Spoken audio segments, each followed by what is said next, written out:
X-Men. Get it!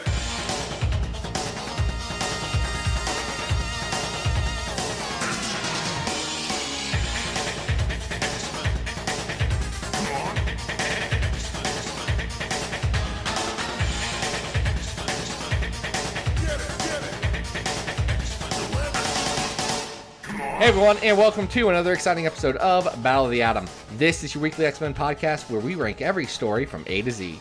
I'm Adam. And I'm Zach, and y'all, I'm gonna just rip off this Band-Aid. We hecked up.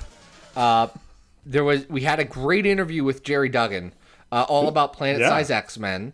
And then, now we don't, due to some technical issues that we just can't get through. It's okay. It's out of our control, Zach. And it's out. These things happen. It's out. We can acknowledge it, and we can let it go. Yes. And that's what we're doing here. But we got to a point where I decided I did not want to break our uninterrupted win streak of having episodes, and we didn't have time to read a bunch of stuff before we had to record again. Mm-hmm. So we decided we would do a Q&A special where we solicited questions from you, the listening audience, and we're gonna answer them. Yeah. Just have fun with it. So I'm Zach, that's Adam. We already said our names. We're gonna pop a brew here, and we're gonna answer some questions. Are you getting that good ASMR content with? I did. That well, brew? I think they heard that. I don't know. Let's see. You got one? No, my beer's already open. Oh, you already opened yours. Okay. Well, that's all right. I was grilling. This is my dinner beer. Dinner beer.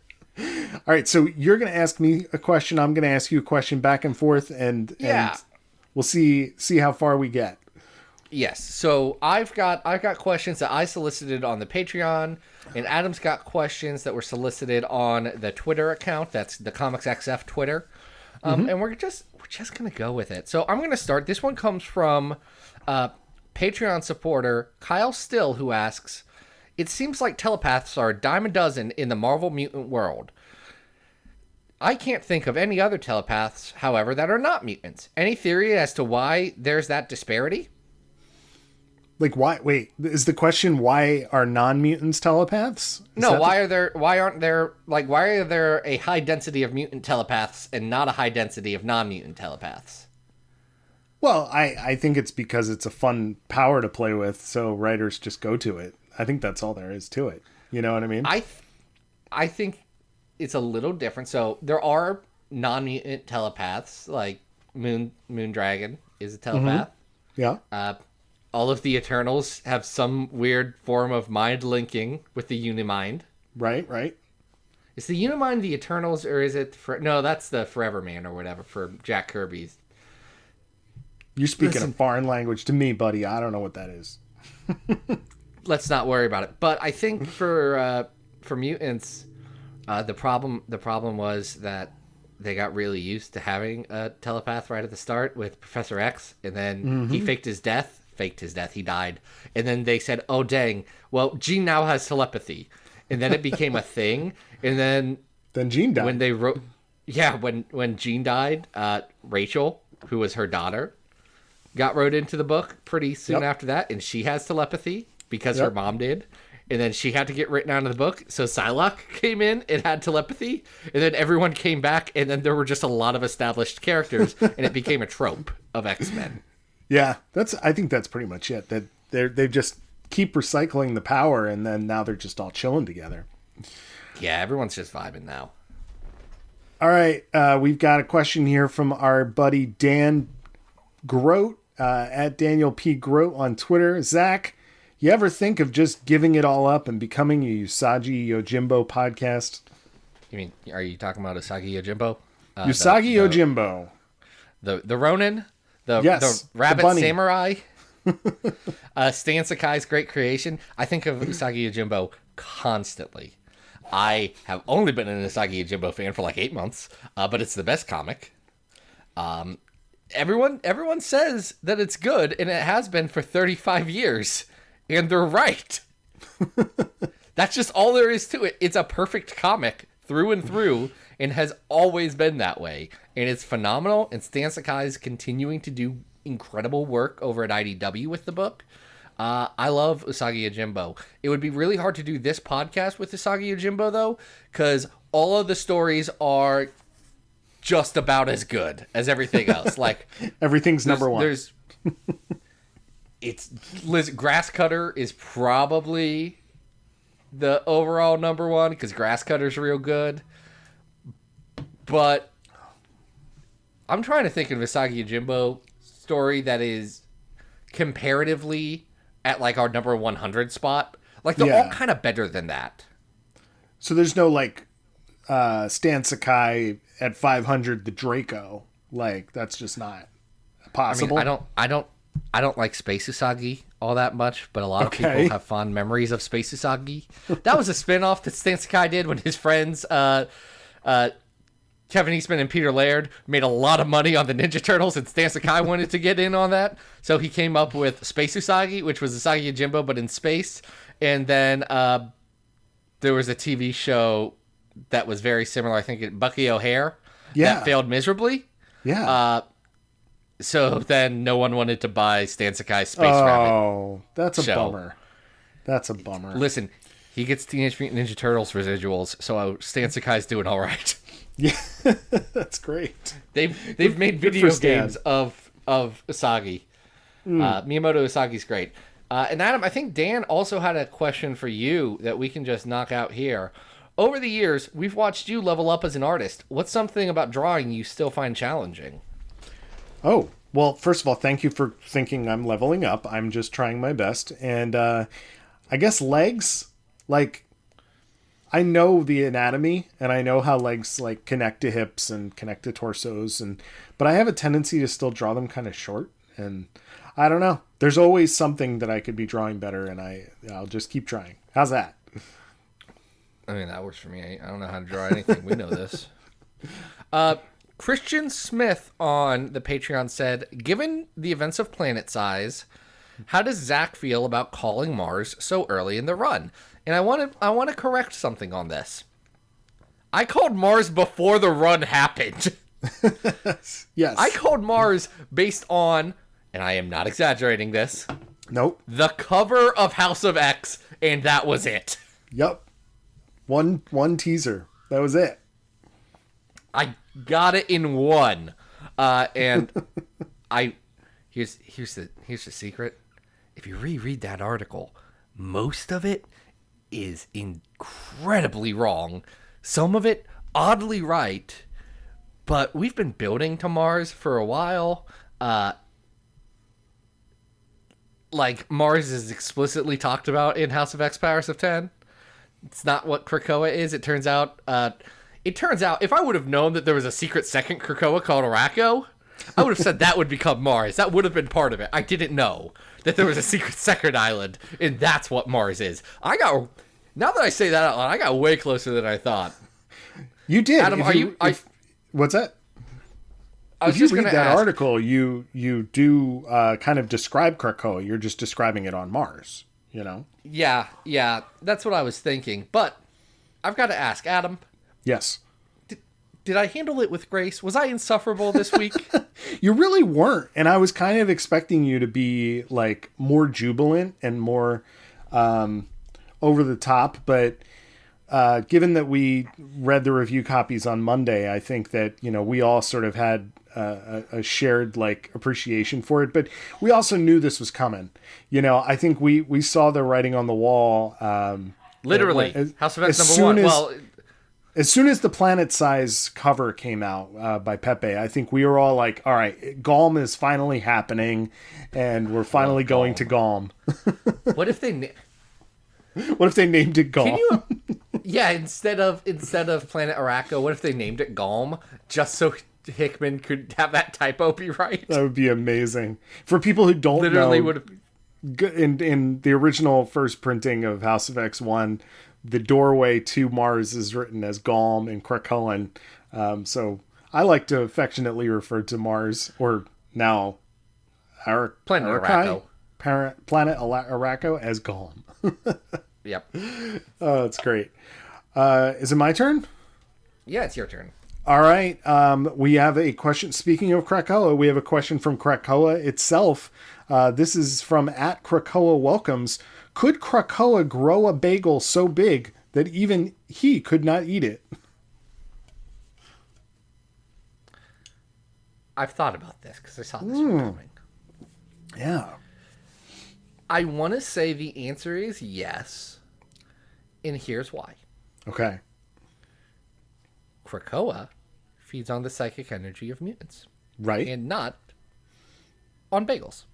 That's true. Krakoa, regular-sized bagels, Krakoa could not eat. Because Krakoa doesn't eat food. Krakoa eats mutant brainwaves? Oh, I like the way you're answering this. So you're saying that it doesn't even matter how big the bagel is. I'm saying that anytime we ask these kinds of questions, we have to be thinking holistically about what the answers are. And I think the answer is that that's not what Krakoa eat. Krakoa, you know you don't eat that. You eat mutant brain. Mutant brain energy. They feed you Xavier's.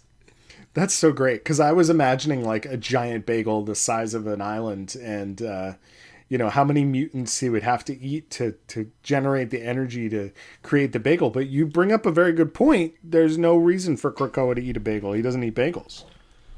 Yeah. Next question on the list. This comes from Alexander Lundquist from Patreon. If you could go back and restart the podcast based on what you know now, what would you do differently? What would I do differently? I would, I don't know if I would do much differently. I mean, if you listen to the first couple episodes, they're a little rough. Like, I love the way that we finally got into like the format of the show, and that works really well. Right. Maybe we could have gotten into the sort of themed shows a little faster. I don't know, because like we got into those by like episode 7 or 8. Yeah, it's not like there's a huge gamut of shows that are just kind of a mess at the beginning. It's once we get going, we're doing okay. Here's what I would have done differently. Yeah. Okay. You and I would have talked before recording. We would have just had it. We would have had a session where we just chatted. The first time me and Adam actually heard each other's voices was when we ran the podcast for the first time. We did 3 episodes in a row, recorded on a Sunday, because we thought we would be too busy to do the podcast. And it turns out we were, but the podcast was really fun. Yeah. So here we are, 200 and something episodes later. All right. I also probably would have gotten a better mic sooner. If I'm going to be real, the first 20 episodes, I am not thrilled with my audio quality. Well, in this scenario, we know what we know now, right? I think they said that. So yeah, I think I would probably have like at least my current setup, which I've had for a while, but that would be an advantage.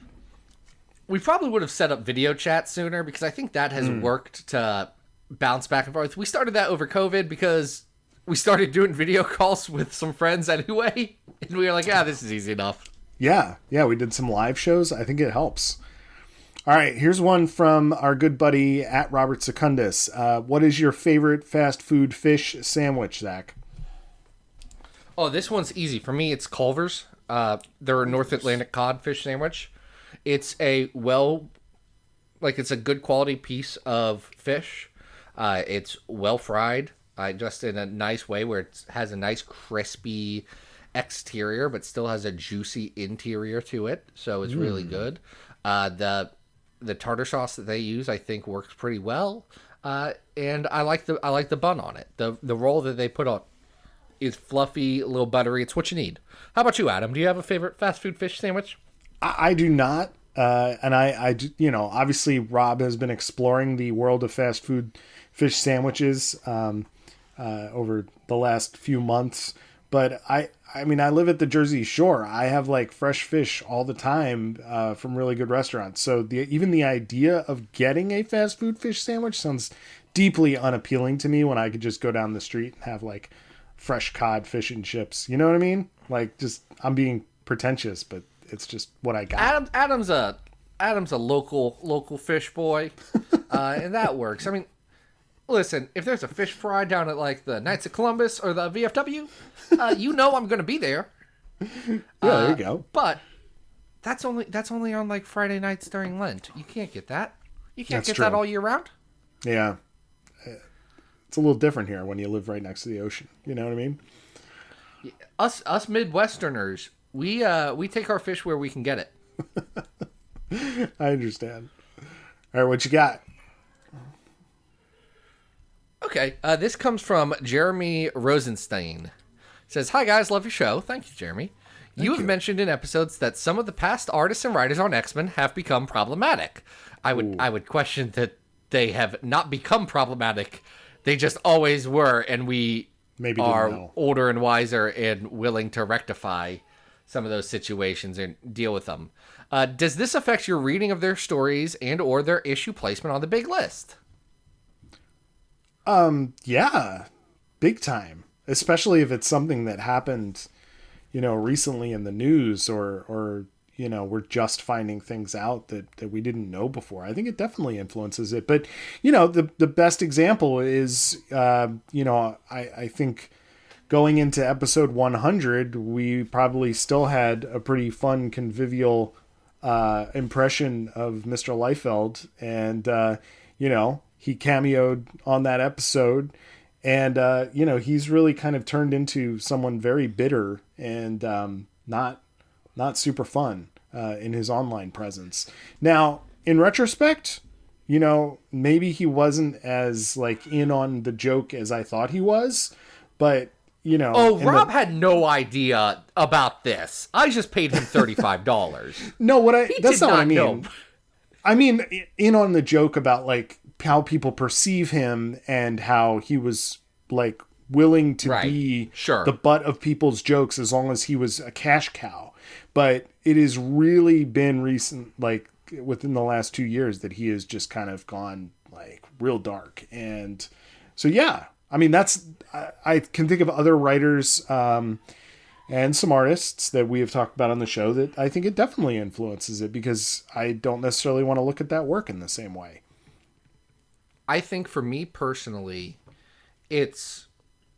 I have always been able to compartmentalize things a good amount. Maybe that's just me rationalizing away not wanting to deal with problems or what, but it's something that I tend to want to be able to, put things in boxes like this is the work and this is the person who created it. Now, I'll tell you, that's a lot easier to do with artists than writers, because when there's things like artists can definitely put bad content into a book, no question about it, but writers tend to have more of that control since they are driving the characterization, they are driving the plots, the motivations, things like that. So if you have a misogynistic writer like John Byrne, that seeps into his work something fierce. Oh, it's absolutely. hard to look at his stuff and not see it. Mm-hmm. And that's where there is a big challenge for me. There is an issue of Wolverine that is Frank Thierry's response to issue of the Punisher that Garth Ennis wrote, where the Punisher rolls over Wolverine with his steamroller. Classic. And Frank Thierry just makes it this weird homophobic thing about how actually superheroes are cool, and I'm very, very tough and macho and manly, and you should stop making fun of me for liking superheroes. And considering my interactions with Frank Thierry and the interactions I've seen with my friends, I don't particularly like that kind of toxic attitude. So yeah, that kind of stuff does absolutely seep into it. I'm probably able to bucket things away more than some people, but it's very hard, especially since X-Men is recent stuff, to if it's a new thing. I absolutely don't want to support somebody who is a trash writer or a trash person. Yeah, I don't want my money going towards that. I've got better things to do. Yeah. All right. So I think we summed that up nicely. who knows if the Tokyo Olympics will actually be happening. I've heard that there's like all kinds of things happening with people walking off the job or whatever. But we have a great question from @NatalieEveComics. Would Krakoan and Krakoans be allowed to participate in the Olympic Games?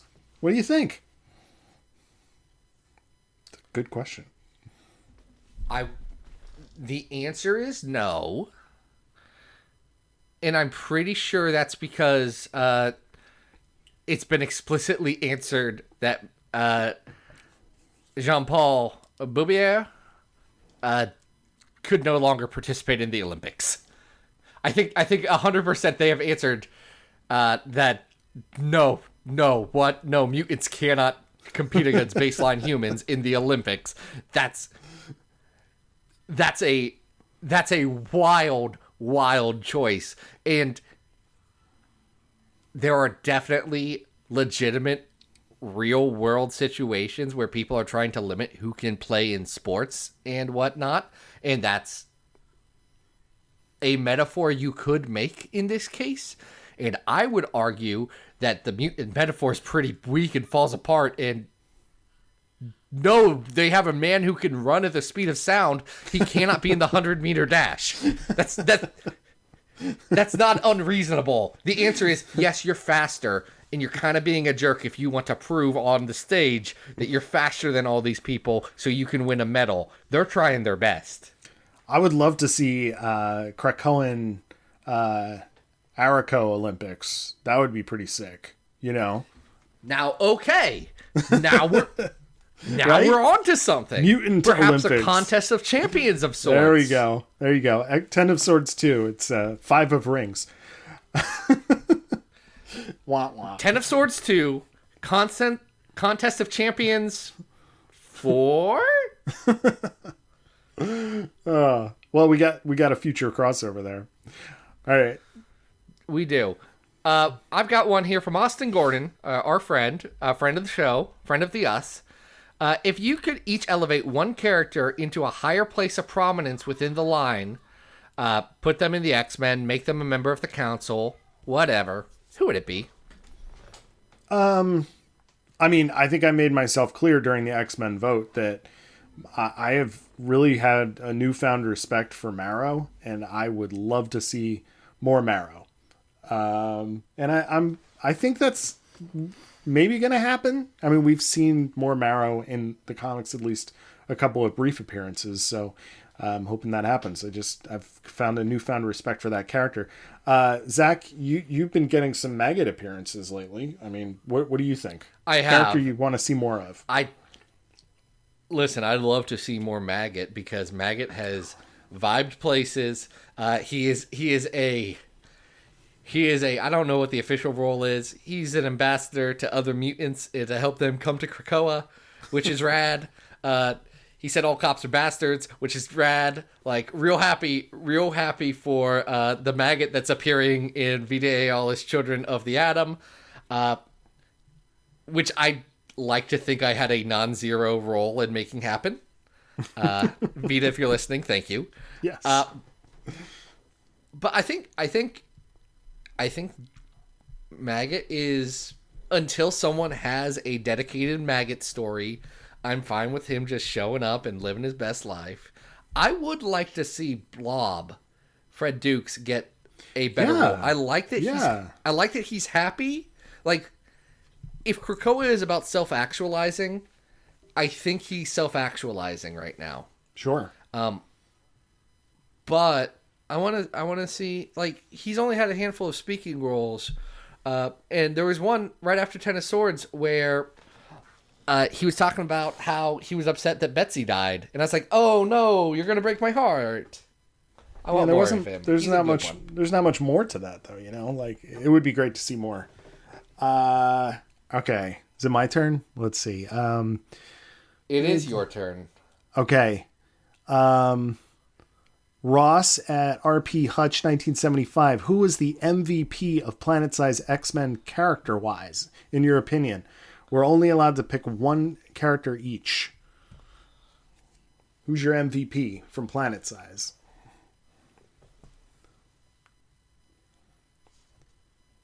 I mean, Magneto, right? Like, everyone did super dope stuff. There was a man who became every worm.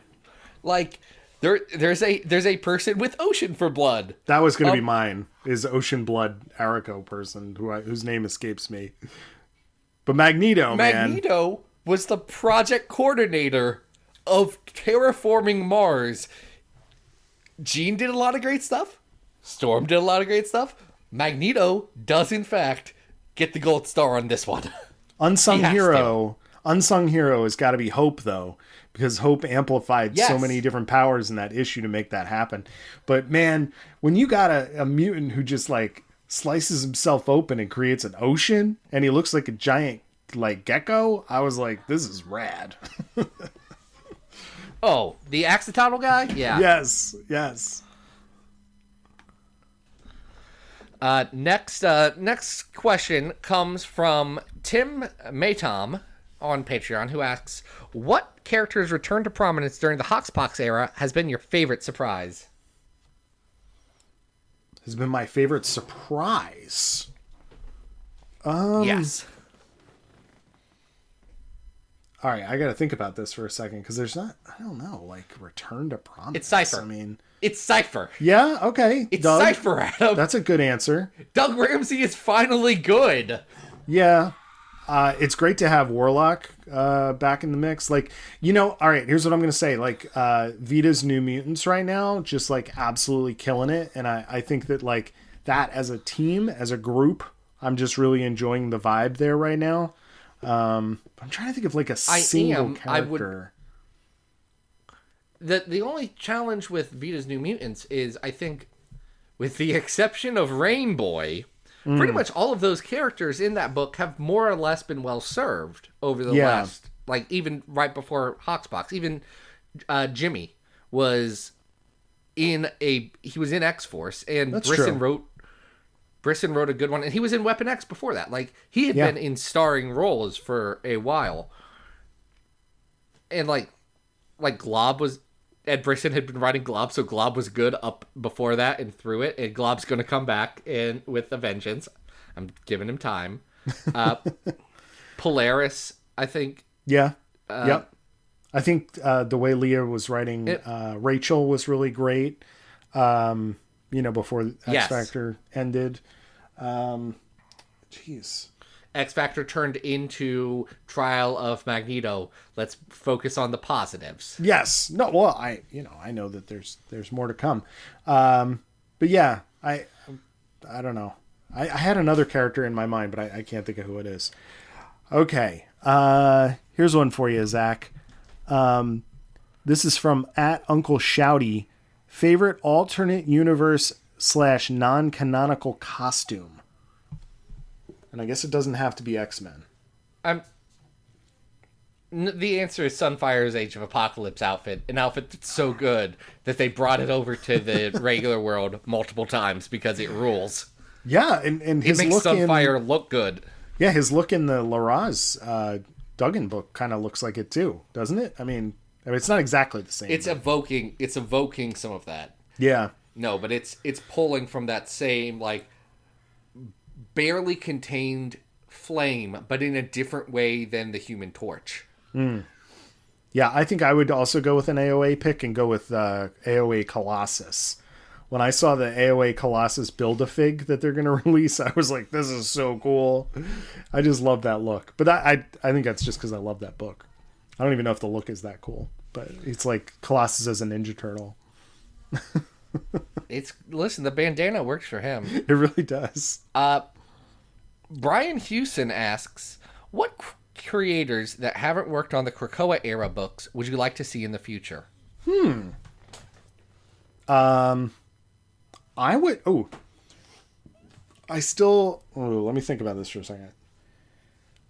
There was a... Is it...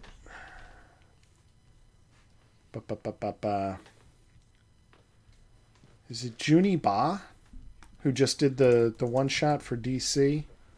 Yeah, Juni Ba. I absolutely... Yes. Still have yet to read that. but I love Junya's artwork, and I would love to see, maybe just a fill-in, maybe an arc, like just really great artwork, and I would love to see that.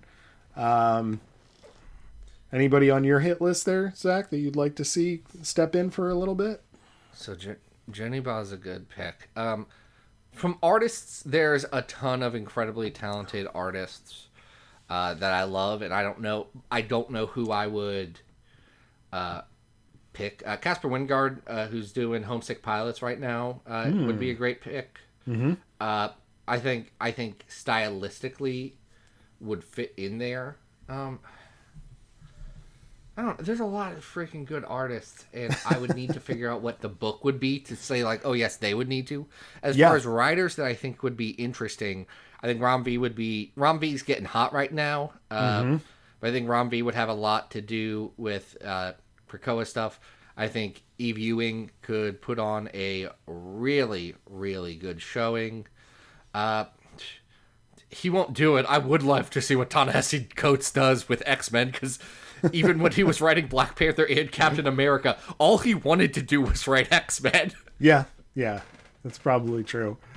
But yeah, I mean, there's trying there's to some... think. I'd love to see RB come back. I would love to see RB get... Well, no, RB's going to be doing an issue of Inferno. Oh, right. Yeah, because it's one of a thing, right? One of 4. Would love to see Adam Gorham I would come like back. to see... Love to see Herman Peralta I think come Liana back. Kangas would be... Ooh. Herman would be good. Liana Kangas would be a great art pick, I think. She's been doing a Kickstarter book. Yes. That I have been... called True Cult, that I really do like. And her art is the standout of it. Yes. She's in for a big star-making turn soon, I have the feeling. Would love to see Elsa Charretier jump in, maybe do an issue. She'd be good. She's amazing. I think Mario Tamaki... Marcio Takara? Mariko Tamaki... Or no? No, Mariko Tamaki, I think... I did not care for her X-23 series. Okay. But I have enjoyed a lot of other things, and I unfortunately think that X-23 series is not fully on the writer on it being an issue. I think she was given a lot of unfortunate plots and direction that she had to do that left a bad taste in my mouth. All right, those. Wow. Wow. I'm trying to think, because I would love to see. I could sit around. I know. I was just thinking. artists I'm like and scrolling writers through for a my. while. Sana Takeda. Like there's just so many really good artists, and if we didn't say your name, we still love you. Okay, so those are good. Here's a good one. If you could, this is from @HushRuined. If you could re-rank one story on the list, which one would it be, and would you rank it higher or lower?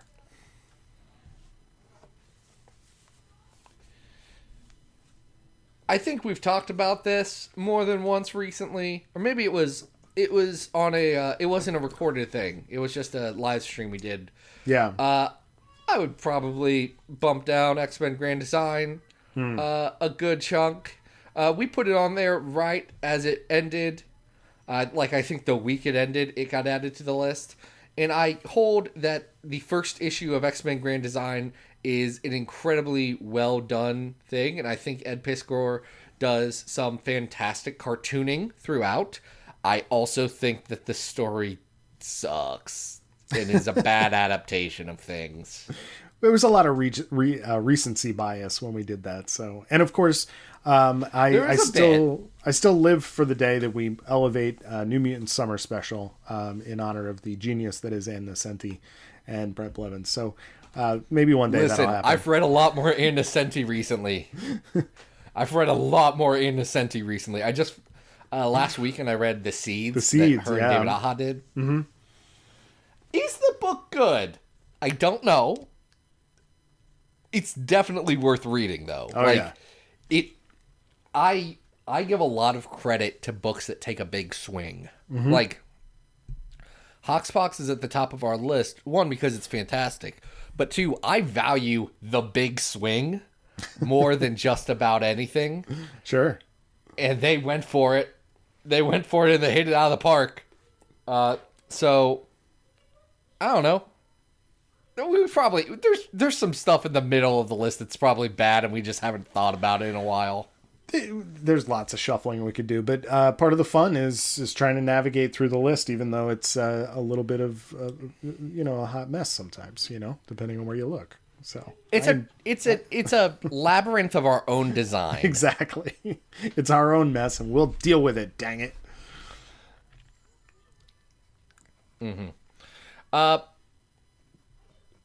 We just answered one about the list that Chuck Marsh asked. And then Tony Thornley, our bud Tony, wants us to make a cast of X-Men for an X book. So he's got multiple criteria, so we're going to do one after another, and you're going to go first. So it's a cast for an X book. We're going to do this as a draft. Got it? Okay. Any other guidance for what kind of an X book? Yeah, or is this a Dadaist poem where I'm gonna say one and it's just word association here? Maybe. Your only direction is the cast is at least one of the 05. Oh shoo, okay. Pick one. That's it? Quick. I have to Time's running out. to start with an 05? Yes, pick one. Time's running out.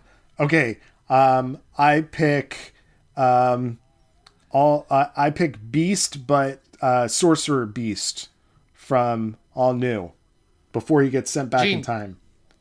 I pick Jean. Pick Jean. Okay, so we've got Beast, I pick Jean. How many people on the team total? One of the All New, All Different. Yeah. No, we're each picking our own teams, bud. Oh, I wish we were collaborating. Okay.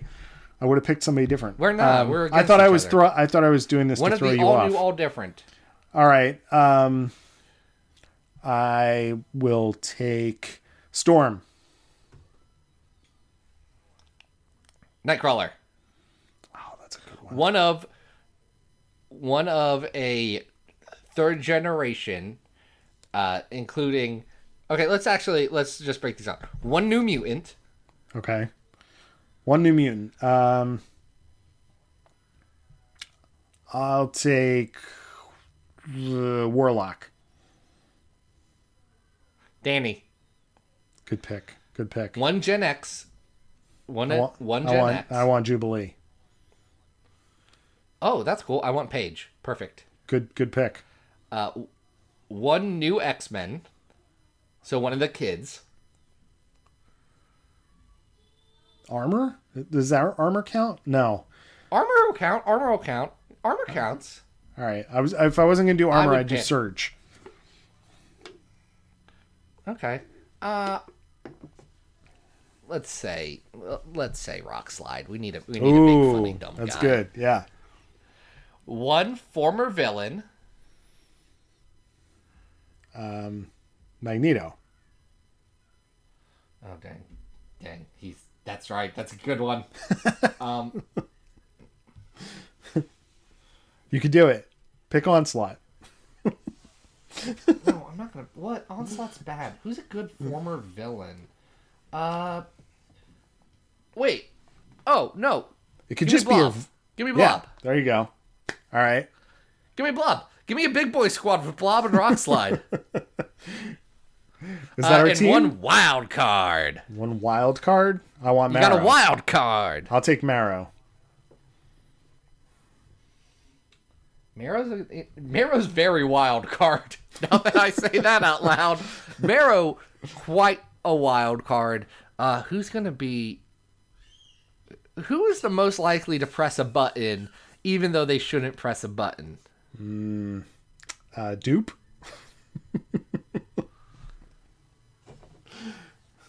No, Jamie? But okay, actually, no. Jamie is the most likely to press a button.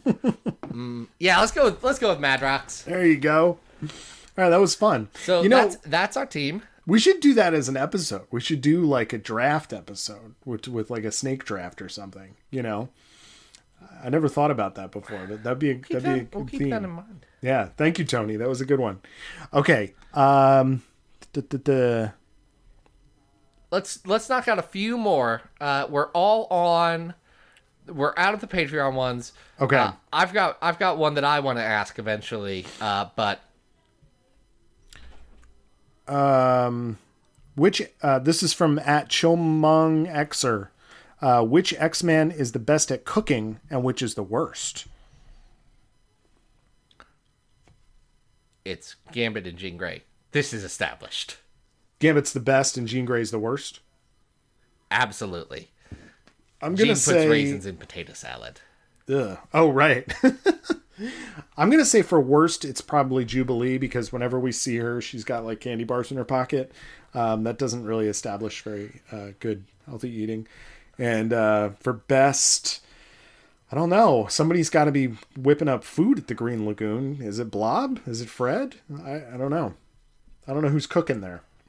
But that's a great question. I don't know. Who's cooking He at likes the Green finer Lagoon? things in life. No, he does. He does like the finer things in life. Yeah. It's in that bad Dennis Hopeless story. He likes to eat. Like good food. Yes. Yes, sir. All right. Give me one. All right. Our friend Charlie Davis, Genetic Ghost, on Twitter, asked, using your limited knowledge of wrestling, book a 5-match pay-per-view card. Also, please name the event. We are not doing 5. We can do 3. Oh my God. This I read this before. This question terrified me. Okay. Let's name the event. I definitely want to see Orange Cassidy versus Andre the Giant. I want to see that matchup. That just sounds like a lot of fun.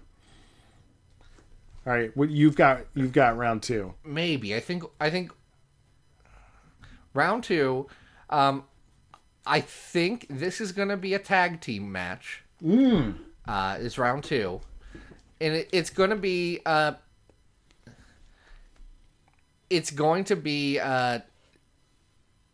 Luchasaurus and Jungle Boy Jack Perry, Luke Perry's son, who's a wrestler. Yes.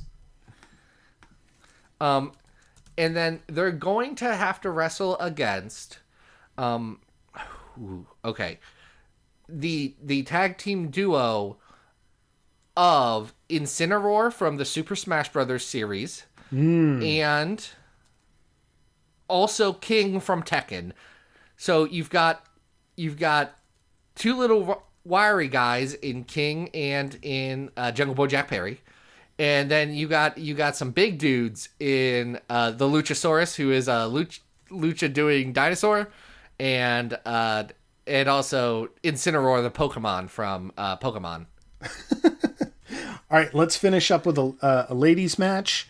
Let's do Asuka versus because I Asuka? like Asuka. Are you talking Sorry, about Asuka? Yes, Asuka, because I'm good at pronouncing things. And then let's put her up against Paige from Fighting with My Family. So it's not actually Paige. Let's put what's her name in the ring? Just actually actress. Florence Pugh.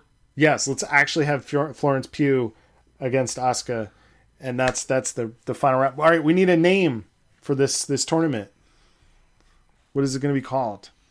The Clash on Krakoa. I don't know. Love it. Clash on Krakoa. We got it. We nailed it. I was terrified of that question. Let's do one more apiece. Fine, we can make it up. I was going to make a joke about the Iconics. Yes. Okay, you pick one, and Okay. I'll pick one. Okay. Okay, hold on. There's so many. Guys, thank you so much for asking all these questions. There are a lot of good ones. Yes. Okay. I don't like that we can only pick. I have 3 that I want to pick, and I don't know which one to do. Well, do you just... All right, because I'm not sure which ones I want to do. You just want to do those 3, and then we'll call it a day? Yes. Because we're on fire here. We're doing great. great. The first one comes from number 1 question asker, Asimov Fangirl, Ooh.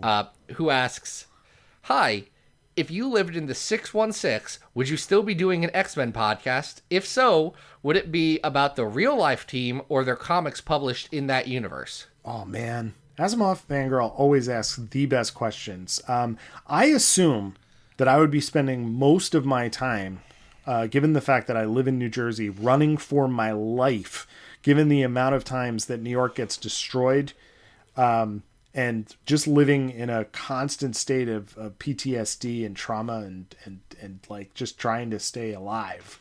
So I don't know that I'm podcasting. I think I'm like in a shelter a lot of the time. But I love the question about the real life team versus the comics. That's a better question. What do you think, Zach? I think that I have read one X-Men comic book from the Marvel Universe. Codename X-Men, that Mark Millar and Sean Phillips did the art on. It's not very good. So no, I would not be doing a podcast about that brand of comics. So we're podcasting about the real team. Now, Dan the McMahon, friend of the show, asked, list your favorite scenes in television and film where someone crawls through the air ducts. Zach, this is a personal attack on you, man. Oh, Dan. It is a personal attack on me, but I have two answers. I want to hear yours. Let's see. Go with, Die Hard is the first thing that comes to mind. Absolutely love Die Hard. The problem is Die Hard's good. Die Hard's amazing. I hate the vents. Die Hard is good. Yeah. I mean, if we're being realistic, you can't crawl through ductwork. It's going to hurt a lot, and you're going to get stuck. It's going to be loud. Yeah. It's going to be small. Mm-hmm. There are exposed sheet metal screws that they just go straight through because no one's supposed to be crawling in it. Sheet metal screws are sharp. Also, sheet metal's sharp. You're going to get yourself all jacked up. So crawling through vents is bad.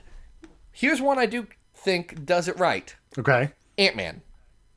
Oh, because Ant-Man does it small. Right because he's the size of an ant. He's small. Yeah. He could feasibly do it.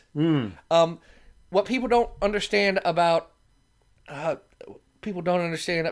through ductwork, even at a small size, is that air has to move somehow. So there's fans in the ductwork that you would have to go through. And they aren't...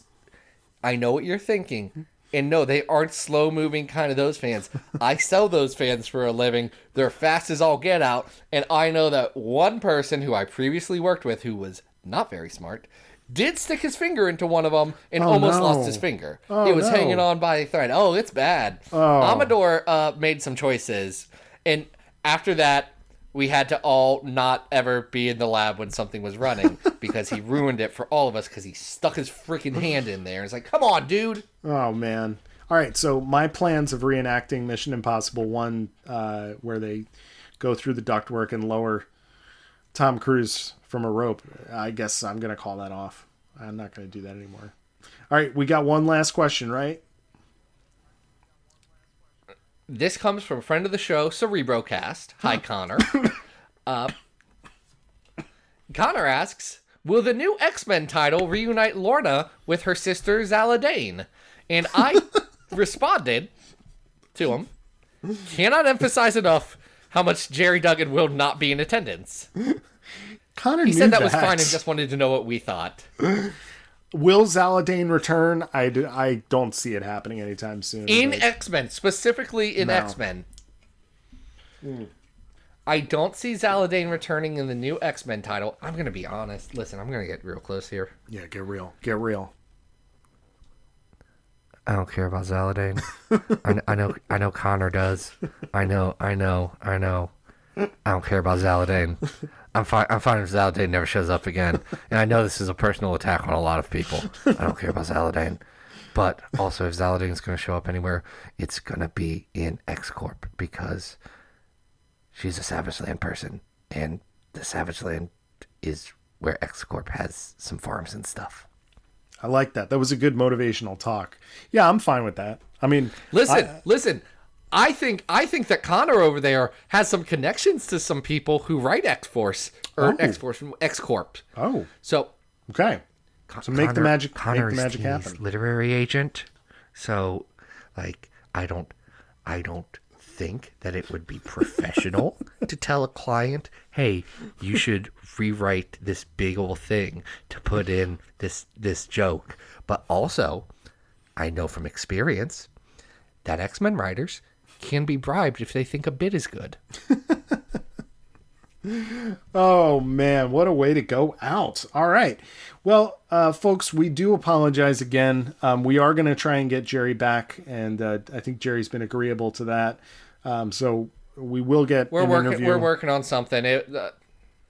Yes. Yeah, it was just bad timing. okay. Right now, we had to squeeze this session in, and then we couldn't make it work again, unfortunately. But we are going to make it work again. Yes, we are. And it'll be fun. Thank you for sending in questions and hanging out with us today. Adam, what do you got going on right now? Folks, if you want to follow me on Twitter, it's Arthur Stacy. And Zach, anything you want to plug before we get out of here? Go to Comics XF, do some things, read some stuff.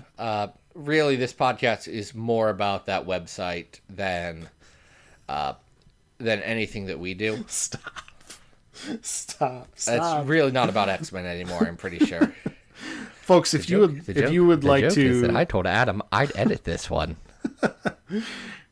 if you have time, rate and review on iTunes or whatever podcast service you use.